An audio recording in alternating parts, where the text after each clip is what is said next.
Magandang araw mga kasari-sari, kamusta po? Kamusta ang inyong negosyo? Sana ngayong araw na to lahat tayo'y maging maayos ang negosyo, lahat pasulong mga kasari. So bago ko simulan ng aking topic, medyo maiksi lang itong vlog na ito. Mga kasari, sa mga hindi pa po nakalike at saka subscribe, please po tulong nyo na lang kay Ate Tintin mga kasari ang inyong pag-like at saka pag-subscribe para kahit papano dumami-dami pa tayo mga kasari. Lalo na yung mga ganitong uri ng talakayan, talagang makakatulong ito sa mga baguhan pa lang na nagninegosyo ng ganitong klase, yung sari-sari store, at sa mga walang negosyo na naghahanap tapos nagre-research ukol sa ganitong negosyo dahil gusto rin nilang ganitong negosyo ang kanilang pasukin. Sana makatulong ako sa inyong mga kasari.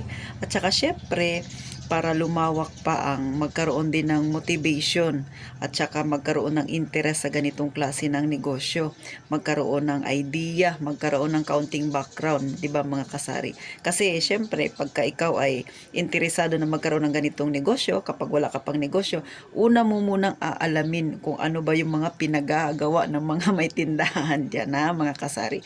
At saka maiwasan din na ma-experience nila yung ganito. O kung hindi man talaga maiiwasan, kahit papano hindi malaki ang impact nito sa kanila. Pag na-experience nila yung mga ganitong klase, ha? Ano ba itong tinutukoy ni Ate Tintin? Ang dami pang paligoy-ligoy.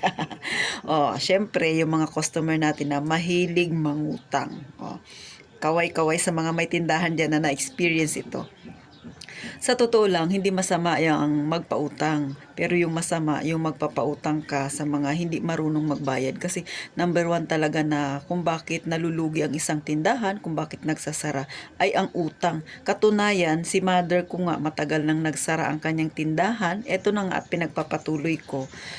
um, Siyempre under new management ako na yon, nagsara na, pero yung mga nangutang sa kanya noon, may iba pa na hindi nakapagbayad at wala na rin balak na magbayad kasi nga hindi naman nila sinisikap na bayaran kahit paunti-unti, o di ba? So ganun talaga ang nagiging kalbaryo ng tindahan kapag may nangutang sa'yo at hindi nagbayad. Ako, na-experience ko na rin yan mga kasari. Kasi nga, talagang hindi talaga minsan maiiwasan na magkaroon ka niyan. Lalo na dito sa amin, gaya ng mga nasabi ko nga sa inyo na ang aming paligid dito, karamihan mga nagbo-board, mga nagtatrabaho, mga hindi taga rito, mga estudyante. Kaya, syempre, bilang tao, pag kumakatok sa tindahan mo, nakikiusap na baka pwede mangutang muna, tapos kinabukasan ng bayad o sa susunod na araw, ay pinagbibigyan mo. Kasi pinanghahawakan mo yung sinabi niya na ibabalik ko rin sa susunod na araw. Pero, sa madalas, hindi nangyayari yun. Hindi na naibabalik mga kasari.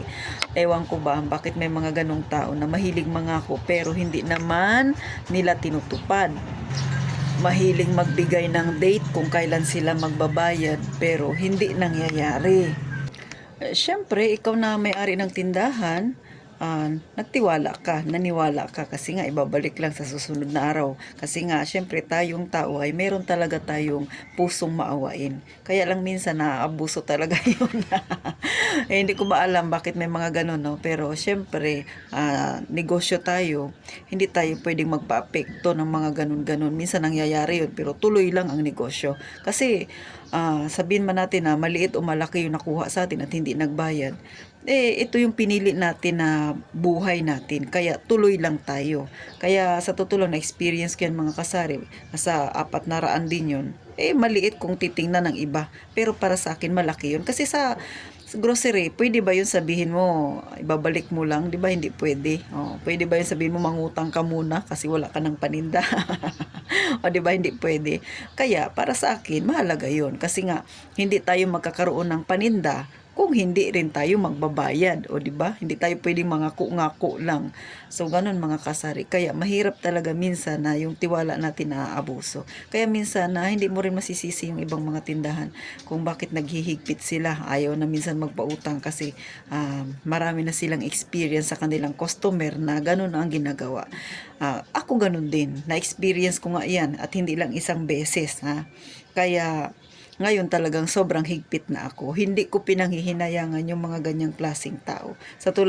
Katulad lang nito mga kasari ha. Hindi ko ito ichinichismis. Sinishare ko sa inyo experience ko sa isa kong customer. Ah, Siyempre pamilyado siya, nangungutang ng bigas. Pag bigas ang usapan, lalo na may anak, siyempre mahahabag ka.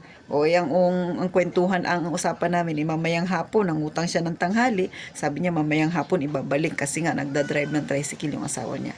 So ganon, pinagbigyan ko.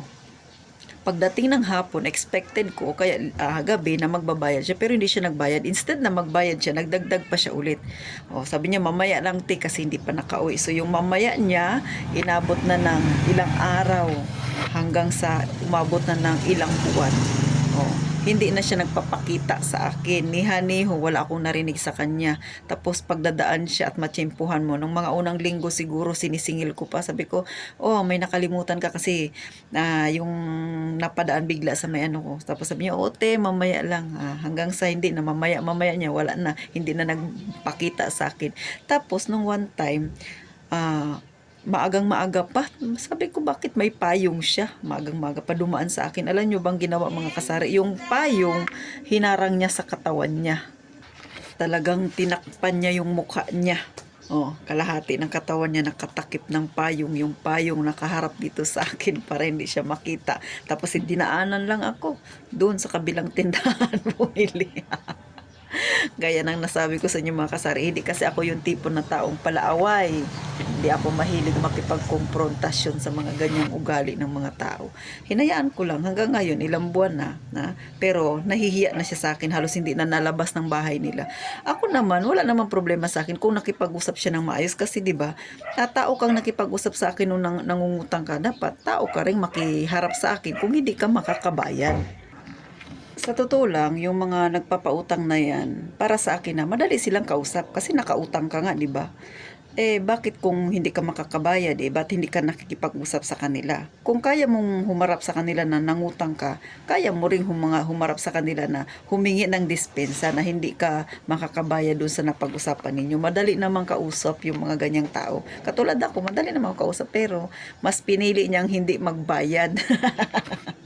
Pero hinayaan ko na lang mga kasari, ayaw kong masira ang araw ko sa kanya. Pero nakikita ko pa rin siya, pero birang-bira na siya lumabas.